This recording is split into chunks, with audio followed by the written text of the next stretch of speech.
thing you look up, the people you look up to, they should look up to you because you're doing more inner work than them. They're really lower frequency beings who dwell in war and murder and corruption, and like I feel compassionate for the people of France, if this is true, right? These people that are supposed to protect and serve you and help you and make a better way of life for you and your family and put food on your table are lower frequency beings who need drug enhancements to uplift them,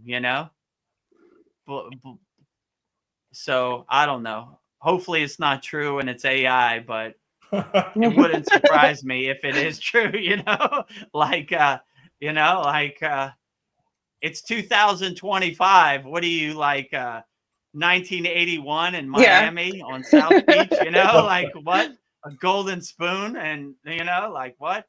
Do you wake up feeling anxious or already behind? That was my life until I made Kriya Yoga my morning anchor. Just 15 minutes a day gave me clarity, calmness, and real control over my emotions. You deserve to start your day with peace. Book a free call at kriyayogamasterclass.com or join my free school at freekriyayoga.com.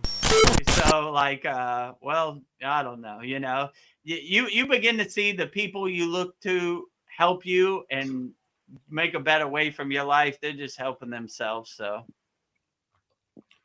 Yeah, I don't know, I like to think about and talk about Bigfoot. I was watching another like Bigfoot thing on YouTube the other day about all the different types of Bigfoots. You got the Yeti, but remember in Florida we had the skunk ape. Do you remember Oh that? yeah, They called it the yeah. skunk It's ape. So we had our where was own he, like version. the Everglades, right? The skunk Yeah. ape. Skunk ape. I'm just remembering, like, I just remember that back in the 80s. Like, oh yeah, that Bigfoot like exploded on the scene, and there were all these movies and stuff like that about Bigfoot, and like also like why do we Yeah. like scary stuff? Like what is it in us that like we like to watch scary movies? Why? Yeah, I don't know. I That's a know. good question. Is it the I know the more I raise my frequency, the more I can't do it. Like I've talked about it a bunch of times. Like, I don't know, like, let me see what the Squid Games is about, what they're talking about. And I'm like, I can't do it. It's like sticking my finger in the light socket, like, can't do it. Like, I don't know. The more I raise my frequency, the more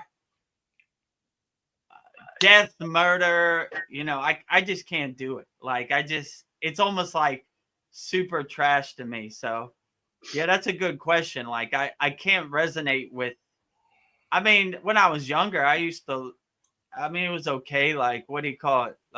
Friday the 13th, Halloween, and like Freddy Krueger, and this type of stuff. But now, like, man, I just can't do it. I can't do it at all. Like, it's almost like shocking to my soul. Like, I'm trying to uplift my soul. I can't, like, shock my soul. Like, oh man, that was terrible. Like, why'd I do that to myself? So, I think people like the adrenaline rush. Like people like haunted houses. They want to be scared. They like, As a yogi, I'm trying to stay in a fearless state, not a fearful state. So I'm going the opposite direction. I don't want to be afraid of anything or no fear. I'm trying to dissolve it, like my ego, as much as possible. But yeah, what can you do? So when we were talking about the corruption, Mariana commented on that. Remember how the Roman Empire collapsed? That's all I can say on that. LOL. Laughing out loud. True. They get attached in their own delusion, like this will never end. And in Buddhism, they have what's called a Dharma wheel, and they say always, how would they say this? The Dharma wheel turns. So the people you see on the way up is the people you see on the way down. So always be nice to everybody and always have compassion for everybody, because that wheel is turning. So the people who are on top today might be on the bottom tomorrow. So always be nice to anybody, because you see them on the way up and you see them on the way down. So nothing lasts forever. So Mariana says that Bigfoot is the mitochondrial DNA. Mother is human. Nuclear DNA is father unknown. Maybe that's the ET component or supernatural that makes them highly intelligent and interdimensional beings. Maybe. That's an interesting thought. I mean, I would say in my perception, let me say, how would I put this? I would say it's highly possible that Bigfoot is from another dimension. In my perception, he can come in, he can come out. I mean, I can't say this for sure.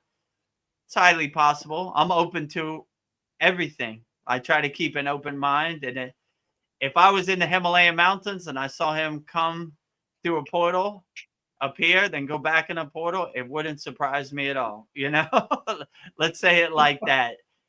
What Bigfoot's DNA is, I have no clue. You know, I've never tested Bigfoot, or I've never had a audience with Bigfoot, or the Himalayan Yeti, or whatever abominable snowman, whatever name you want to call him. But like I said, I'm open to it. If Bigfoot wanted to come in my tent in the Himalayan mountains, or he wanted to visit me in Thailand, my door is always open. I'll sit down and have some tea.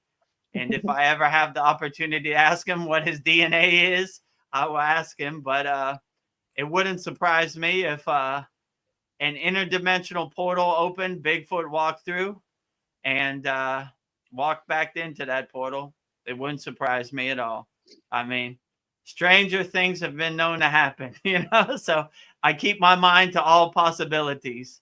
So if one day a portal opened and Bigfoot came through, I'd be like, it is true. And then he went back in. I say, there he goes, you know? So, now I know. Now I know, but I don't know who I'm going to share this information with. Maybe Paul will ask me and I'll bring it up. But I guess that's how it works. I brought up a lot of stuff. Gave me an audience. You know, the Shambhala story and about the fairies. I had to get that out of you, just because somebody came up to me telling me about fairies, you know, and somehow Shambhala was in my mind, and I associated it with that area. But yeah, another good one that I just saw recently. This was on Dr. Stephen Greer's Disclosure Project. Was this skeleton of a creature? It was only like 6 inches tall, and they got it. It was called the Atacama being or something like that. But they looked at it, and you could just see the rib cage, and it was so tiny, yet you could just perfectly see like a human shape to the body. But the head, was elongated. It had a weird cranial formation, one of those big headed, just like your regular alien look, the Greys or whatever. But and then they did a DNA on it, and it came back that it was partially human. Like the mother was definitely from this type of thing. So, but it could have been some type of hybrid type being. And they were also like wondering how big it was when it was born. If it was, and they also dated it to be like between 6 and 8 years old. So that little 6 inch tall being lived for at least that amount of time. So yeah, it was pretty amazing. We usually talk about giants, so this one is on the opposite end of the spectrum. Tiny creatures. I had a question for you, Paul. Dwarfs. Oh, okay. Yeah, go ahead. Oh, Mariana, Paul, Marianne wants to know, how's your microdosing going, Paul? I aborted that project due to lack of funds, and fear of psychedelics. If life feels like too much, like you're barely holding it together, you are not alone. I was there too, until I found Kriya Yoga and made it my daily reset and my spiritual anchor. If you're seeking that kind of lifeline, start with the free school at freekriyayogamasterclass.com or book a free call at kriyayogamasterclass.com. If this video resonates with you, drop a comment, click like, and don't forget to subscribe for more Kriya Yoga daily videos. And click this video right here.